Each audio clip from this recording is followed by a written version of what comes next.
All right, so who we're here with today? Anti-77, Yeah. So for the people that don't know, how old are you? Where are you from? And what do you do?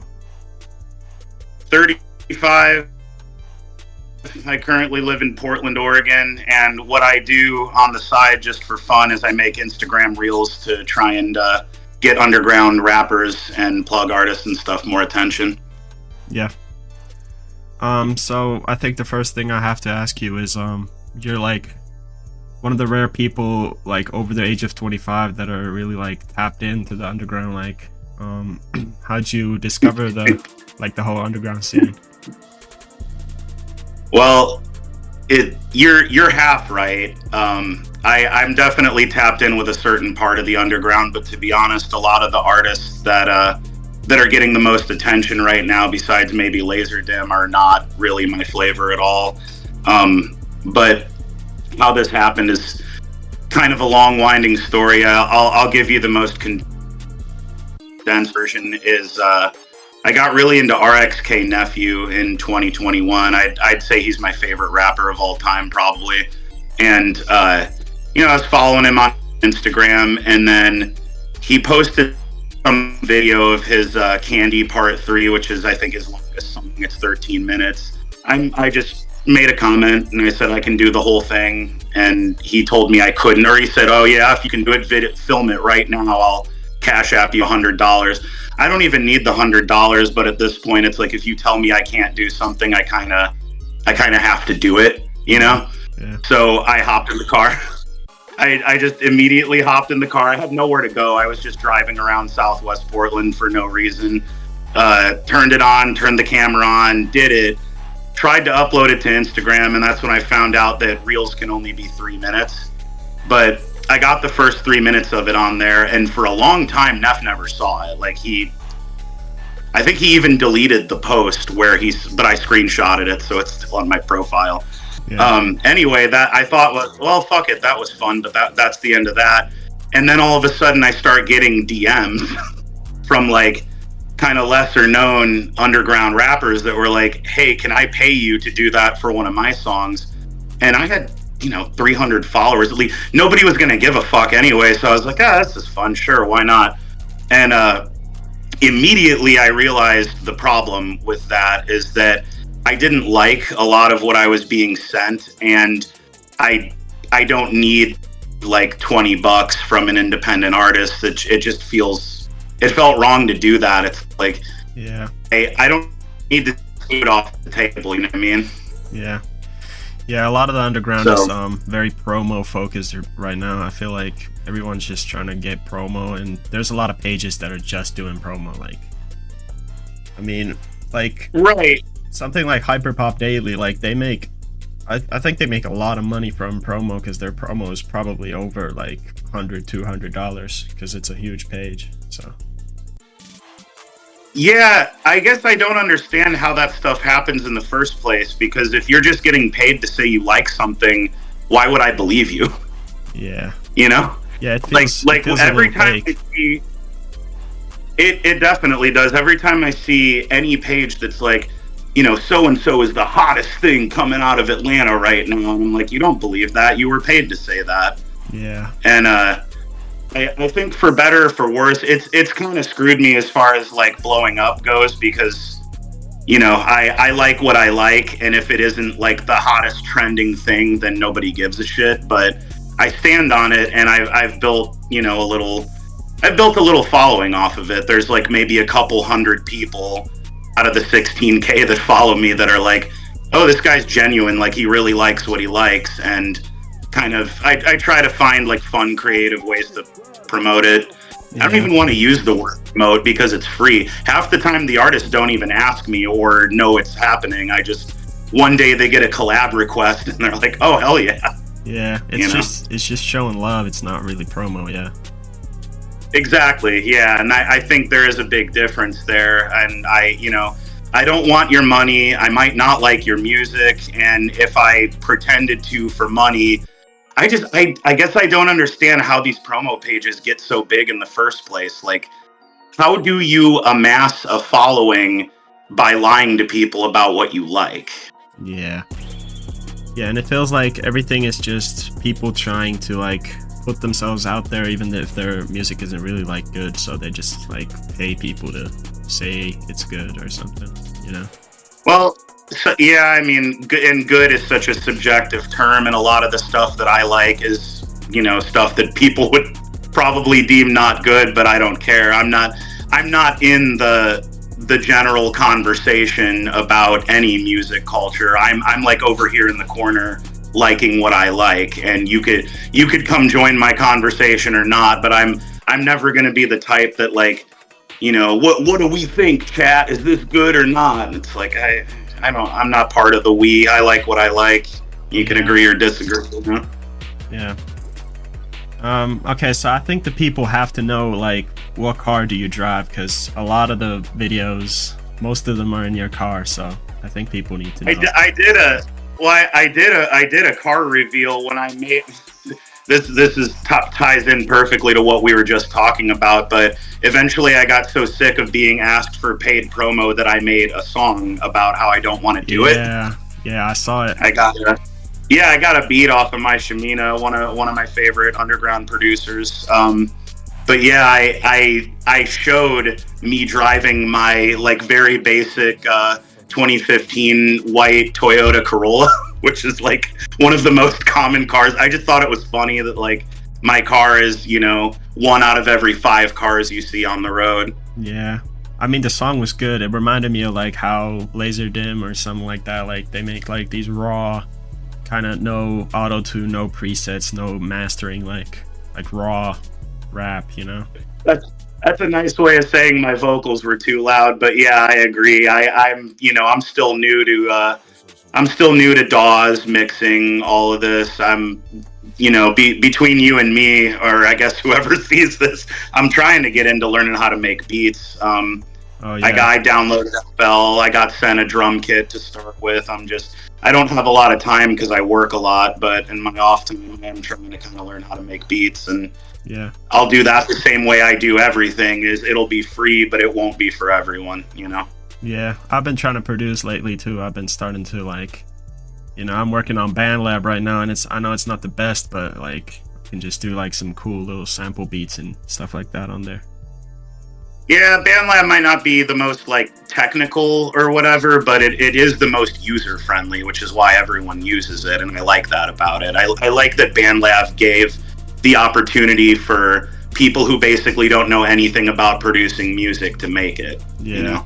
Yeah, I do have FL Studio, of course, cracked on my computer, but I haven't had time to really like learn it yet, so maybe I'll do that in the future. Careful. Don't let them people come get you, man. Talk about cracked software on your computer. Yeah. I may or may not have a different cracked program on mine that I use to mix the thing I did, but again, I did a fucking terrible job, so we learn as we go. I thought the song was obviously, it's like a funny song, but it was still good. Like it was surprisingly good, Thank you. I was also like, because I used to rap when I was younger, but the thing that one of the things I really like about the new generation of underground rappers is they punch in their vocals. And when I was like 18, 19 years old, I didn't even know that was a thing you could do. Like it never crossed my mind. And I just wanted to try it out. That was part of the reason I made that, was I wanted to see how it was done. But I think I did it in a different way than a lot of people do. I think people record one bar and then restart the song, or start it from 10 seconds before that and then make another bar.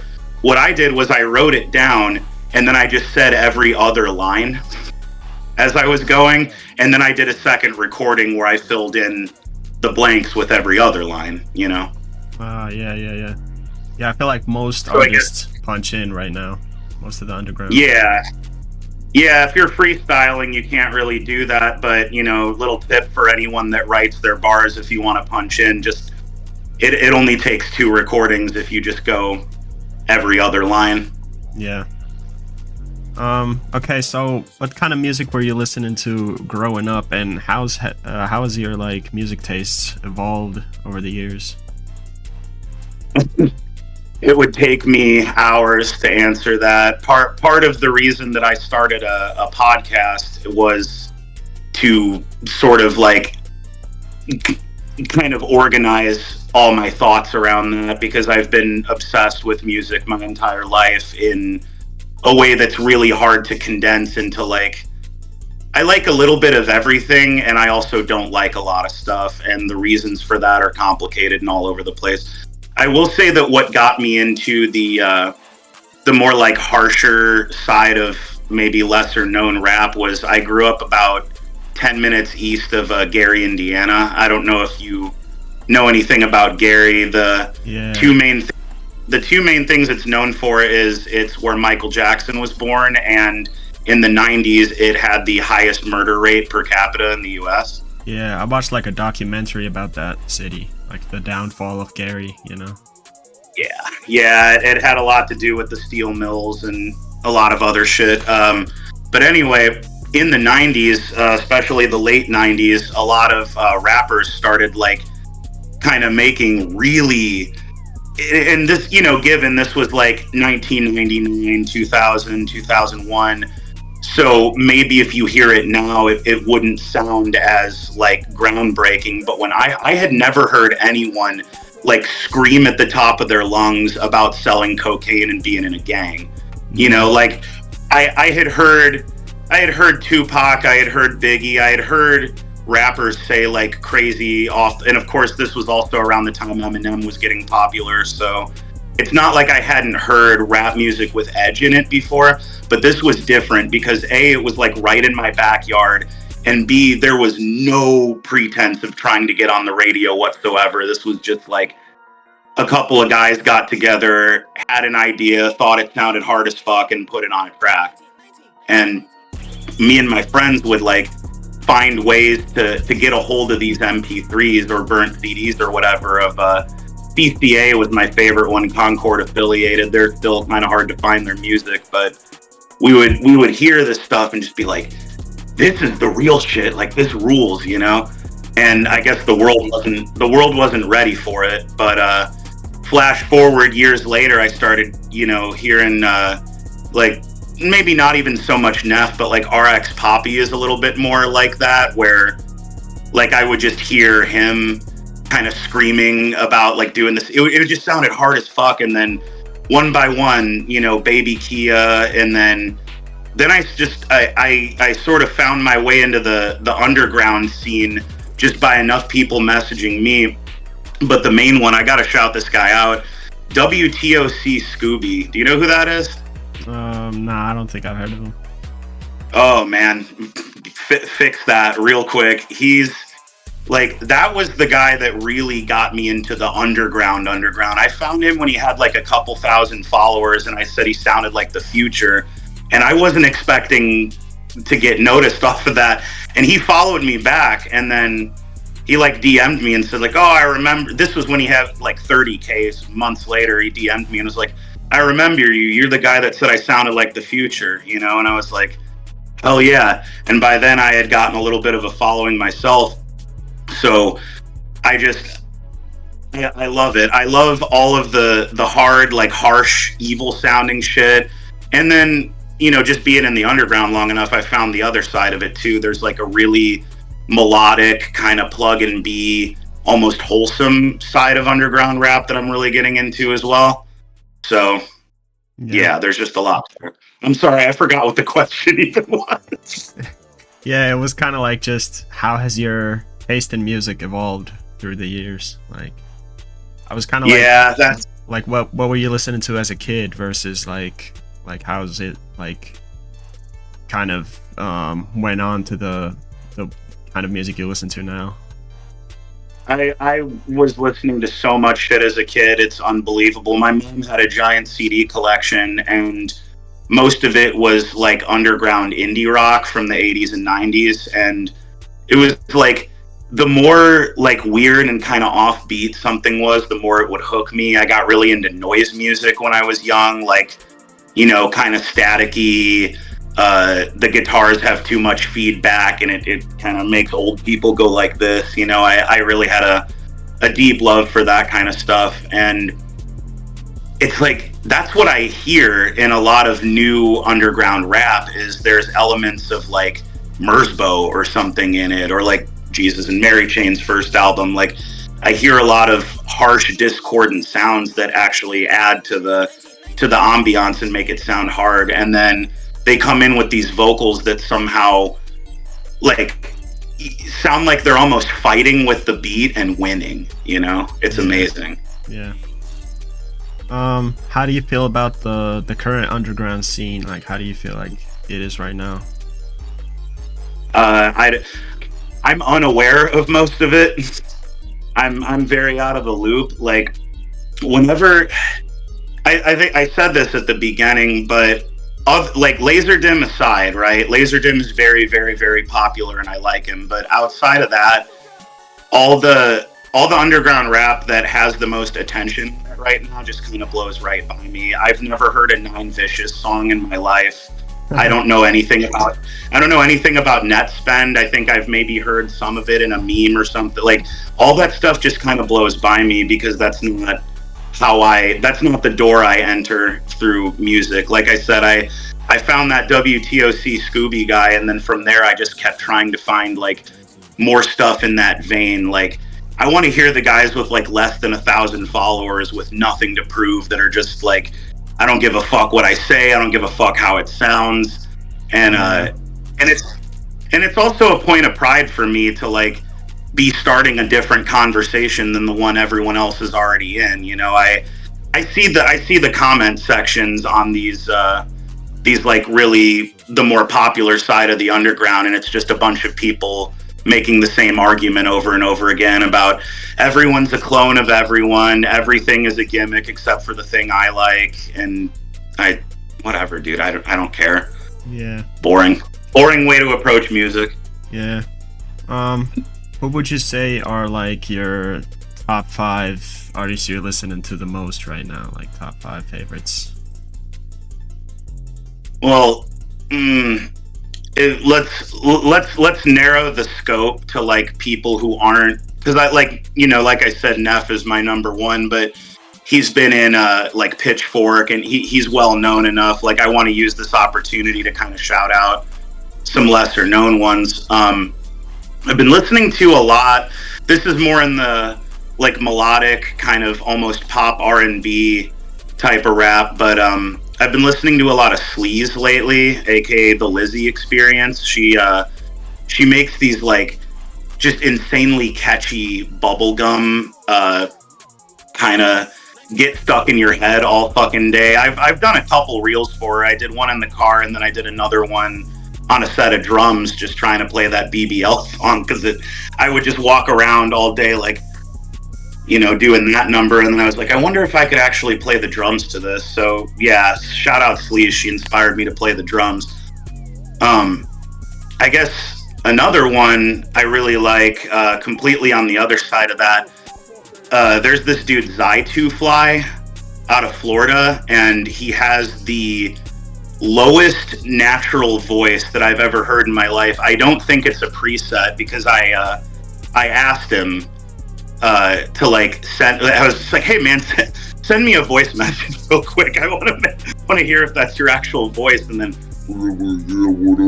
but it's like lower than that. I couldn't imitate it if I tried. But he kind of does that dark plug like Laserdisc type thing, but his voice is so low, and you know, his kind of trademark thing is he always talks about, I got a big stick, and it's just really funny. He finds like, you know, 80 different ways to talk about having a big stick in every song, and it's endlessly entertaining and really funny. So that's 2. Let's go. I gotta shout out Young Kirk, man. That was the same day I found Scooby was the day I found Young Kirk. Do you know about him? Yeah, I've been listening to quite a bit of Young Kirk. Oh man, the shell.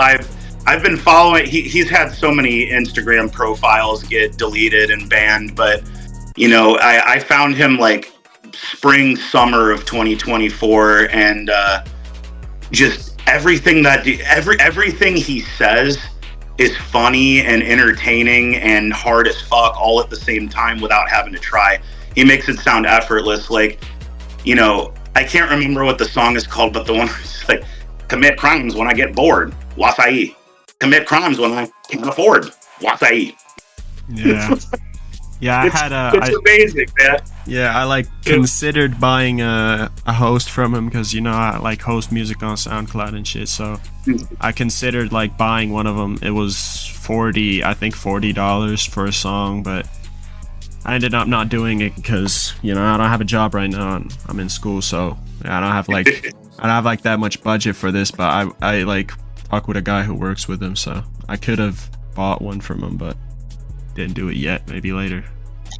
Yeah, you gotta save that money, man. I think I've spent more than that collectively because I every time he'll put an album on Apple, I usually buy the MP3s. That's another thing. We don't have time to go down this whole road, but I don't really stream music. I like to own it. So I grew up, you know, don't send the people after me, but I grew up illegally downloading, and now I just legally buy MP3s. But I'm an MP3 kid for life until technology makes it to where I can't be anymore. That's how I'm always going to consume music. Yeah. Anyway, that's 3. Let's see here. Another one, who have I been listening to a lot lately? Well, like I've already shouted out Scooby a bunch, and he's more popular than I am, so there's not a whole lot of reason to shout him out, but like I still kind of have to.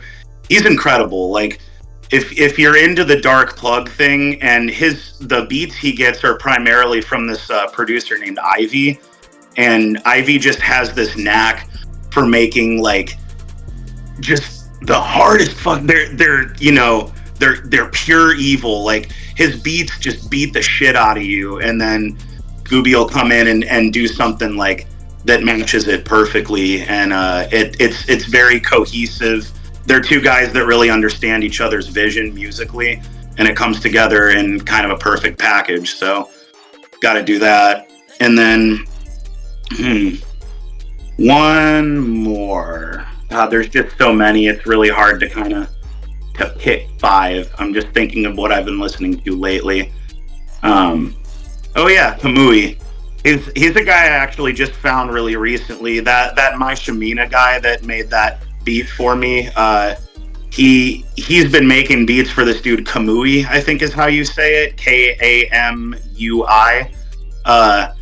He's kind of doing the melodic plug thing too, but it's got a lot of humor in it. It's really funny and kind of like overly auto-tuned and very like operatic high notes, and he'll do the video where he's like, you know, doing this while the notes going up, and it's just really fun. And I think he's pretty new, but the dude has a lot of potential, and I'm very locked into whatever he does next and ready for it. So that's my 5 at the moment.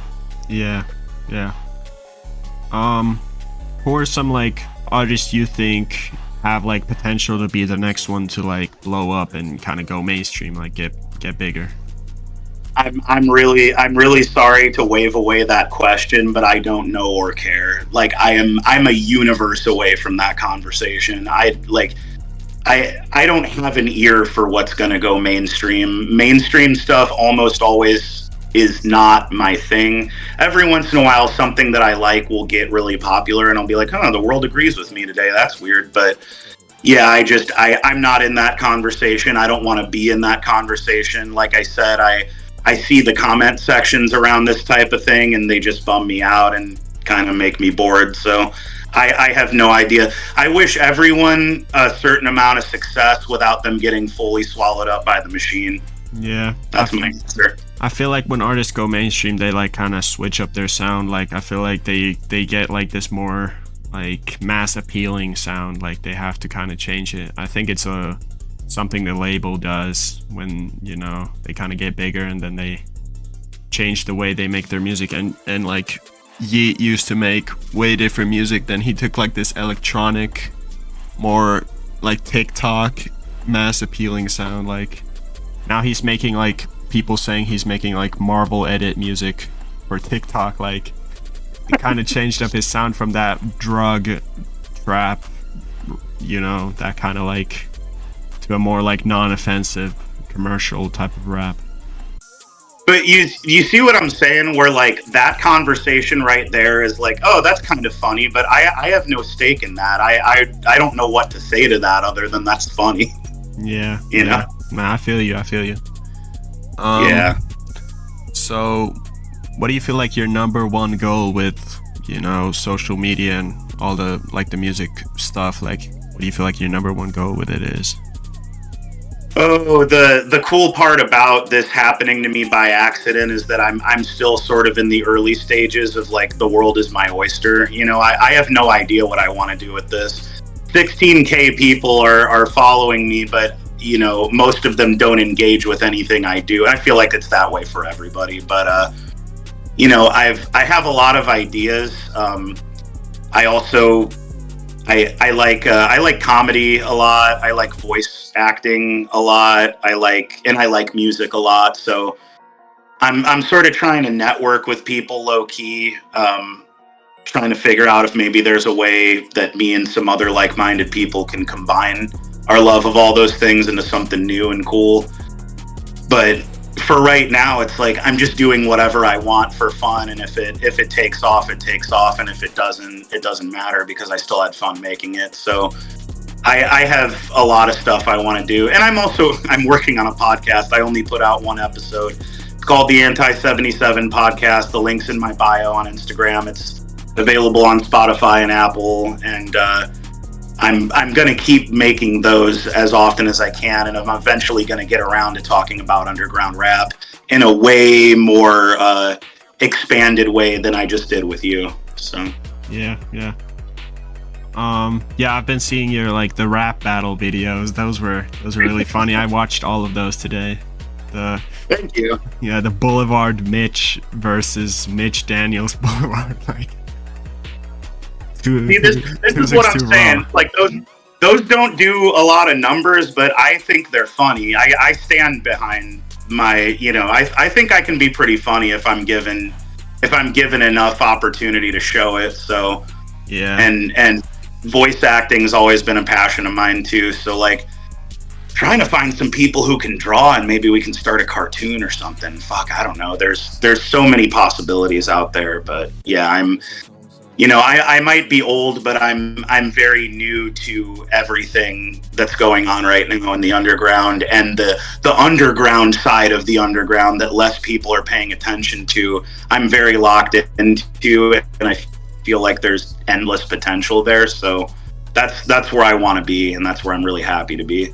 Yeah, I feel like the rap battle and all those like comedic type of videos, like as long as you like making them and there's people that like them, like you should just keep doing them, because it doesn't really matter if they don't get as much views as the other like stuff, because there's like a certain amount of people that follow you that know the artist that you make the videos about. So I mean that group is always going to be there.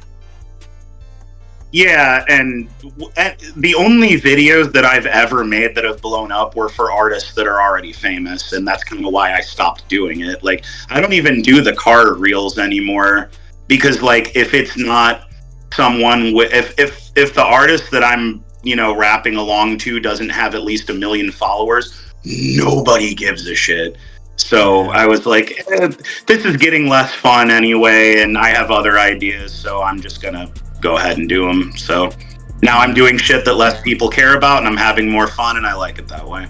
Yeah, I feel like even if you keep doing something that people don't yet follow you for, like if most of your followers are from the car videos, I feel like if you like, for example, the rap battle or the drum videos, like anything like that, you just keep doing it, then you're gonna find people that follow you for that, and then they're gonna start getting good numbers too. Yeah, that's what I'm hoping. Like I said, the laser when I did Enjoyable in the car, I got 10,000 followers overnight off of that. Like, I went to bed with 1,000 and woke up with 11,000 and was like, oh fuck, okay, yeah, what do I do with this? And like, a lot of people were telling me, like, give the people what they want, do this artist and that artist, and I was like, yeah, but I don't like them. So while this many people are watching me, I should try to direct some of that attention towards some of the lesser known people that I'm listening to, like I was just shouting out earlier. And yeah, that's a losing strategy. Nobody on social media really wants to hear anything they don't already know, or they weren't already told that it's okay to like. You know, everybody kind of waits around for shit to blow up and then is like, oh, this is my favorite thing now that it's a million other people's favorite thing. And that's really depressing, but that's just a sad truth I'm finding out from doing this. Yeah. Okay, so we have to talk about, obviously, how often do you get asked to promote stuff and like, you know, people offering you money? You made a whole song about it, so like, what's your whole stance on it? Obviously, it's pretty clear what it is, but asking me my stance after you saw that video is really funny. but yeah, it's just a hard no. And for the reasons that I already said, even if I like your music, you asking me for promo just made me like it less, because it feels like you don't believe in yourself. Like a lot of these artists that I like, I forgot to shout out Ghetto Kitty. She's one of my favorites too. I found her when she had like, I'm dead ass serious, like probably less than 1,000 followers, and now she's at 20K or something. Like, and she's never asked anybody for shit. Like, she doesn't ask people to, you know, run my shit up, and you don't even get the spam DMs. They're like, hey, new song out, run it up. She literally just makes her music, makes her funny videos, has a low-key online presence, and stands on what she does, and keeps going up and up and up and up and up. So it's possible to do that without promo. It's possible to do that without spamming people and constantly having your hand out. Like, you can blow up just off of your music and your charisma, and you're clearly showing that you don't give a shit. You know, you're just in it to have fun and make cool music. Yeah, I'm in a lot of like underground group chats on my page, and most of the group chats it's just people like sending their own reels and like, oh yeah, like this and follow me, I'll do it back, and fuck with my new drop. And it's just it's so boring, because every group chat gets ruined with promo like the first day it's made. It's just annoying. Yeah, and especially when the thing is like it's a business trade. Like, all right, you know, I'll like and comment on your thing, and you like and comment on my thing, and it's like, I'll like and comment on your thing if I like it. Yeah, exactly. Not because you did something for me, and that's why I don't want anything from any. Like, I don't want your money. You don't need to run my shit up. You don't owe me anything. And that way I don't owe you anything. If I like it, I like it. And if I don't, I don't. And for me, that's what I would want. Like, if I'm way past the age of needing like a content aggregator to find music for me. Like, I don't need Anthony Fantano anymore. I know how to find my own shit. But there was an age when I did, when I would sort of look up to people who would like comb through page 99, you know, trying to find like the most off the wall, offbeat, off the grid type music, and sort of present it out there for the public and be like, hey, this is a thing not a lot of people know about that deserves more attention. And to me, that's like, that shit meant the world to me when I was younger. So I guess in a way I'm trying to be like a new modern version of that guy, and stumbling my way through it. You know, it's not super successful yet, but I'm just going to keep going and we'll see what happens. Yeah, in those group chats, I just have to keep like ignoring all the self promo, and I have my own group chat. I told the people like, you can promote a little bit of yourself, but like, just don't keep spamming, because I'm really gonna start like removing people if they every day send 5 posts like, oh yeah, like my new song on SoundCloud, oh go like my reel. Like, it's just a huge waste of time, like just the promo. Yeah, I mean, I have to assume that the reason those group chats exist in the first place is for networking, but it's like, if you already have your producer and you already have your DJs and hosting pages, then what business transaction are you going to do with anyone other than, you know, promo me and I'll promo you, or promo me and I'll give you $25 or whatever? And yeah, Yeah. After a while, I'm not, and it's, I don't know. I made the song where I dissed promo pages, but truth be told, like, they wouldn't exist if there wasn't a market for them. Like, clearly that's a thing that people want to do. And so that's fine. I don't have anything against people doing that. I want out of it. I want to be 50 feet away from it at all times. I have no interest in the business side of the music business. I like the music part, you know? Yeah, and I mean the promo pages and the bigger DJs on SoundCloud, like, I don't know if you know, but like Slump Audio's that page, like on SoundCloud, he charges I think about like $100 to post your song, and then he keeps dropping, like he drops like 80 songs a week or something crazy. Like, I don't know if this is like pocket watching or not, but I kind of like calculated that he could be making like 30,000 a month off just SoundCloud drops. Yeah, that's a really good hustle. I don't want to be on either end of it, you know. Like, I'll follow some of these DJs pages on Instagram, like shout out Dream Thug. Usually, anything he collabs with is something that I'll be like, oh, you know, and it just so happens that everyone he features on his page is someone I like and I like the sound of, but. So I'll like follow those pages to get recommendations for stuff I may or may not like. But as soon as you start talking about money, I'm out. You know, I have a job. I don't want your money. I'm just here to listen to good music and show people good music. I don't want to profit from it. Yeah, I've been talking with Dream Thug lately. Like, we're working on. I'm trying to interview Lost K1. I don't know if you've heard of him, but I'm trying to. Yeah, I'm trying to do an interview with him, and I asked Dream Thug if he wants to do, like, if I could interview him, but he said he's not interested in that, but he's gonna ask Lost K1 if I can interview him soon. So working on that. Cool. And, you know. Yeah, I've never talked to Dream Thug. It's just a page I follow, and enjoy pretty much everyone he posts. So, you know. Yeah. I'm doing my hosting for free right now. I've not charged anybody yet for me dropping their music, but obviously when I'm bigger, I'm gonna start. Like, it's something that I would like to happen, but it's not my number one goal right now. Is not to just charge, like, start earning money off of it, but like my number one goal right now is I started the group chat. I started a collective. I'm managing artists. Like, I'm trying to just get everybody to work together and, you know, make good music and stuff like that. Like, I'm not focused on the money right now yet.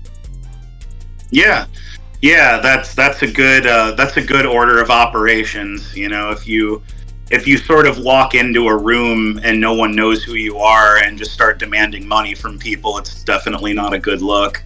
Yeah. But yeah, if you get enough notoriety and you get enough people backing what you do, make your money. It's a different side of things than I'm on, and I don't know how to interact with it other than, like, I like this music and I don't like this music or whatever. You know, I have no interest in the business side of it. Yeah. I know this one underground page on Instagram, I'm not going to say his name, but he was he started dropping on, like, SoundCloud. He started doing exclusives, and right off the gate, like, he had like 0 on SoundCloud. He already was charging $5. He was like, oh yeah, $5 for me to drop your song. And then one time I asked him to, like, if he could collab on a post with me, and he said, oh, $5 for a collab post. And I said, bro, what? Like, why are you charging? Then he said, oh, it's $15, but, like, I'm feeling nice or something. I was like, bro, that's not worth it at all. Like, what am I gonna get out of that? And then he got so mad that he blocked me. He, like, got furious about that. And see, this is ultimately why I don't participate in any of that. I get to skirt right around all of that. Is, like, everyone I've collabed with on my page was free on both of our ends. Sometimes they're more popular than me. Sometimes I'm more popular than them. To me, it doesn't really matter. It's just like, we both had a hand in this, so we both get to be on the post about it, and we both hopefully get to gain some of the attention off of it. Yeah, it's small amounts of petty money between unsigned people. Like none of us are in the industry, you know. And if somebody was in the industry, they wouldn't be talking to me or you. No offense. Yeah, So yeah, it just seems like kind of a pointless endeavor to nickel and dime like independent artists that don't have any sort of backing behind them. It's not how I want to conduct myself, but everybody can do what they want. I follow some of those pages. I'm not going to act like they're shady, cynical people for wanting to make money off of it. If you have notoriety, why not? But it's just not me. It's not how I do things. yeah. Yeah, a few days ago I asked one artist like how much does he charge for songs, and he told me $80, and I said, no, I'm not interested right now. And then he said, so why did you DM me like you got it? Like, you think this shit a joke or something? Now you're dumbass blocked. And then he blocked me. It's just ridiculous, Yeah. like the ego that people have. Like, they just, as soon as you don't want to give them like crazy money, like they just block you instantly. Like, it's just annoying. Yeah, and that's their thing. I don't have any opinion on that one way or the other. If I like their music, I like their music, and if I don't, I don't. You know, they can be as opportunistic or kind as they want to be. They're the artist, you know. I have no personal financial stake in any of this, and that gives me a degree of like freedom to operate however I want within this space, you know. And this isn't why I did this like this. It's just a nice little byproduct of it, is that I've actually like, you know, I'm respected by all the artists that know who I am because they know that I don't want anything from them. And the respect actually kind of works as a currency in the long term, you know, like that's the weight that my name carries. Like when you hear Anti-77, if you know anything about me, you know I'm the guy that puts on artists I like for free. Yeah. That's my thing, what I do. And that to me in the long run, maybe I just look at it this way because I'm older, but that type of respect is a more valuable currency than like, you know, $5 here and $10 there. Even if it added up, it, you know, everyone knows that I'm not a culture vulture. I'm not the guy swooping in and trying to take things from a culture I'm not a part of. I'm literally doing the opposite. I'm like the dude with the sign on the sidewalk that spins the sign around with the arrow, and it's like, good music this way, you know? Yeah, yeah. And I'm doing it for free. So you know, that carries a certain amount of weight to it, and I like it that way. Yeah, I feel like the number one problem with the whole underground scene is probably the ego. Like, the people just, they don't even know their worth. Like, they're charging crazy money for everything, like every type of work. Like, all the collaborations are super expensive, and they take ages to respond, and they block you out of the gate super easily. And it's just like, people let the smallest amount of Instagram and SoundCloud fame like get to their head instantly, and it's super annoying. I guess. I don't know. I've managed to somehow dodge all of that. None of that's happened to me. I haven't been. I don't think I've been blocked by anyone that I'm aware of. Nobody's ever had an argument with me about money because I'm just like, I'll do it for free or I won't do it. And even when I say no, I try to be pretty respectful about it. It's just like, hey, you know, I appreciate what you're doing, you know, keep going. But yeah, it's just not something I'm interested in doing right now. And I don't know. I believe you. I'm sure that is a problem. But I think for anyone listening to this, if you want to avoid those problems, maybe focus on the music part of it and not so much the money part of it, no matter which side of the transaction you're on, whether you're an artist, a supporter, a promo page, a DJ, a producer, whatever you are. If your primary focus isn't, I'm trying to help a music scene grow, I don't know. I guess that's the problem with every side of this, is like, people walk into a party they weren't invited to and start sticking their hand out. Me, I want. And it's like, I don't know, man. I was taught when I get invited to any space, I should probably pick up a broom, you know? Yeah. Yeah, I feel like people just are too focused on the money. They're not even, like, they're focused on the money more than the art or the the process, like the work. It's just they think about the money all the time. Sure, but sometimes they're right. That's the other thing you can't fully discount is like people do that shit and succeed. Yeah. And I think that's why people continue to do it is like sometimes a really big ego and like constantly crashing out on your fans will get you popular. I've seen it. I know that it happens. So, negativity and super huge egos are hot right now. They're kind of the cool thing. So I understand why people do it, but for me it's of no consequence one way or the other. You can be like that or you can be a nice person. I'm going to bump your shit either way, or I'm not if I don't like it. Yeah.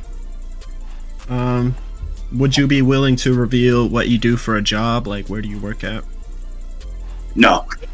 Absolutely not. I had it on my Instagram and I went through and deleted every post that could have given people insight into that. No, I'm absolutely not going to say the place I work. Sorry. Okay. Can you tell like what line or like field of work, like what type of job it is? I'm a truck driver. Oh, okay.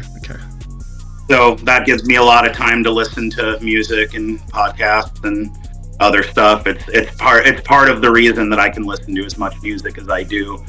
Yeah, so it makes sense why the reels are so like car focused, too. Like that's your job too. Well, they were. I'm not doing them anymore, but yeah, I would drive. I can't do them in the truck because I have an actual camera in there watching me. But then I would get in my car and then do it. But yeah, I'm not doing those anymore. Okay. Trying to find other ways to put it out there, So you've officially retired the car reels now. Correct. Okay. That's the end of a legendary era, I must say. End of an era, beginning of a whole bunch more. Yeah. I definitely hope to see like more of those rap battle videos because those are super funny. I hope you keep making I've got those. a new one. I've got a new one I'm currently working on right now that's going to be pretty funny. If I can just there's some like video editing stuff I have to learn first, but I'm going to be doing another one pretty soon here, so. Yeah. Okay, so I have to ask you like what's some of your like favorite movies, TV shows, and I don't know if you're a huge gamer guy or not, but like video games. And no, I don't like video games. I haven't seen a whole lot of movies unless they're music documentaries. And then,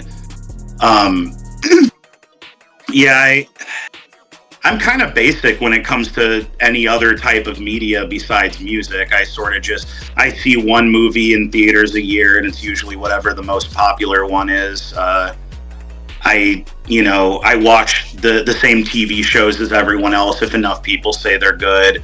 I'm watching The Bear right now. I've seen Breaking Bad, The Wire. It's like I'm only like this with music where I try to like find the most cool, interesting, off the beaten path shit. But with any other type of media, I just kind of like, all right, well, people said this is good, so I'll check it out. And I don't play video games at all. When I was younger, I liked Final Fantasy VII a lot. I think that's like a really interesting story, but it almost doesn't matter that it's a video game. That could have been a book or a movie, and it still would have been like the coolest shit ever. But I haven't picked up a controller in over 20 years, and I wouldn't know the first thing about games anymore. Yeah. What's like a surprising fact about you that people wouldn't guess? Like something that's unique to you? Probably everything I've said up to this point. Oh, God, I don't know. Yeah, I don't know what's surprising about me. I would assume it's that I'm a 35-year-old white dude in Portland, Oregon that listens to underground Atlanta rap made primarily by 20-year-olds. That's probably the most surprising thing about me. Yeah, that's definitely something you don't see often, Yeah, and maybe that's my angle. Maybe that's my hook, Yeah, you're kind of like the opposite of Anthony Fantano, who you mentioned earlier, because he like keeps listening to the underground and these upcoming artists, but then he doesn't like any of them. But then you're kind of the opposite, like you're the other side of the coin where you kind of like just fuck with the underground, like the different type of music. And he's always giving someone like when Ken Carson wasn't as big as he is now, like he was listening to his stuff and giving it like I give this a light 1, and then people were like, why do you keep reviewing this stuff when you don't like it at all? And right, I feel like that's the reason why like there's so many people in the underground. I feel like most underground people hate Anthony Fantano for that. He just gives gives bad ratings to rappers they like. Yeah, and the other thing about me is I don't like to rate things. I'm not the gatekeeper of what's good or what isn't. I simply like what I like, and I don't really talk about stuff I don't like very much. Like, it's fine, it's if I love it for you, I love it if you love it, but I try to put stuff I like out there, and the lesser known they are, the harder I try to kind of push that, because I feel like that's who gave me my platform in the first place, is like underground rappers. Even if the Laser Dim repost is what got me all my followers, it's like I wouldn't have done that in the first place if I hadn't have heard Scooby and Kirk and all these other kind of lesser known guys that like really changed my whole perspective on how good modern music can be.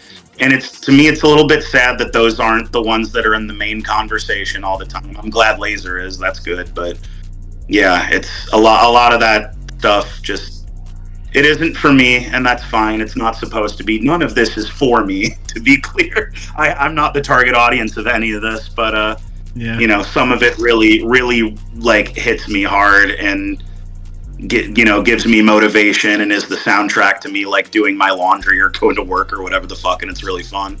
Yeah, I definitely saw like the earlier car reels of yours that got big, like the RXK Nephew and all that stuff, like months ago, and I was obviously one of those people who were thinking like this is like the opposite of what you think an underground fan will be like. Yep. Yeah, outside the target audience. And I lean into that, but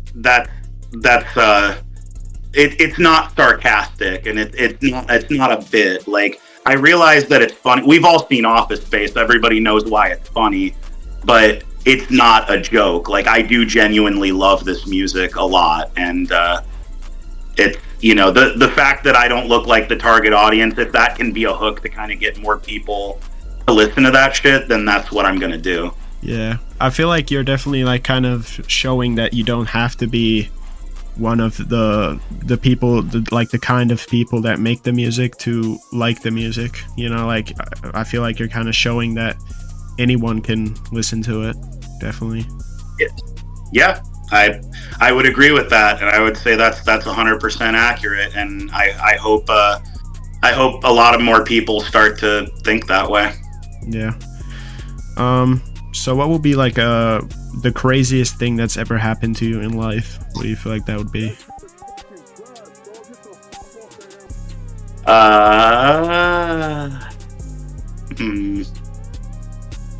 The craziest thing that's why don't I save that? Because like I said, I'm working on a podcast, and I think that question would take some context building that we don't really have time to unpack here. So I'm going to go ahead and skip over that one. But stay tuned to the Anti-77 podcast. In like a year, I'll probably answer that question in a really long form. Yeah, we've had some near-death experiences and stuff like that. Like from interviews I've done, like people getting shot at or like guns pulled on them and stuff like that. Just wondering if you had like any crazy near-death experience type of situations happen to you or stuff like that. I have, but in order to divulge all that, I would have to kind of like build a lot of context for how I ended up in those situations in the first place, and that's kind of a thing I just want to save for my own show, Okay, yeah, I get it. So do you have like any advice for artists on how they should start out, or maybe even content creators on how they should like work around the underground scene and build their fan base or stuff like that? Do what you want and stand on it. That's it. That's really my only advice, is make whatever you want to make regardless of what anyone thinks, and don't double back and be like, oh, that was cringe, sorry guys, I thought you wanted that, maybe would you like this instead? You know, like, I'm sorry to say it, but like, the best attitude to have is fuck your supporters. Yeah. They're always going to try to pressure you into doing something different than what you're doing, and it's a much cooler idea to do whatever you want. Like, your supporter base will be smaller, but it will be way more real. And I think, you know, I don't have any advice for someone trying to get famous. I don't know, sell your soul, join the Illuminati or something. I have no fucking idea. But if you want like a small group of genuine, real supporters, do whatever you want and answer to no one for it. That would be my advice. Yeah. Okay, do you have any like words of inspiration or motivation that was kind of like, you know, motivation kind of advice, but for the viewers here at the end, like, you know, inspiration or motivation? Yeah, believe, like, not just believe in yourself, but like I said, I've kind of been stringing this through the entire interview, but like, you know, find something that you feel passionate about, that you really like, and that you think is like a good thing happening in the world, and just full send support it. Not for money, not to get anything out of it, but whatever it is you like try to help it grow. And you may not make money off of it, you may not get notoriety off of it, but the internal feeling of knowing that, like, I sleep really well at night knowing that nothing I do is fake. You know, like, everything I support is because I want to and I genuinely believe in it. And I would just like to see more of that in the world. It always warms my heart whenever I see people support shit literally just because they like it and for no other reason. So that would be my words of motivation, is like, if you want to feel better about yourself and your situation in life, like, find something you like and support it really hard and really loudly. Yeah, definitely. Well, yeah, man, I appreciate you for coming for the interview. And oh yeah. Yeah. This was a lot of fun. We'll stay in touch, man, and yeah. You know, send me. You said you had like a collective and stuff going, and just send me whatever. You know, I'll check it out and see if I like it, and maybe give some people some follows, and, you know, whatever. Yeah, you can definitely check out my page on SoundCloud. I will. Got some good songs on there. But fantastic. Will do. Yeah, I'll catch you later though. All right, you have a good one, man. Yeah, peace.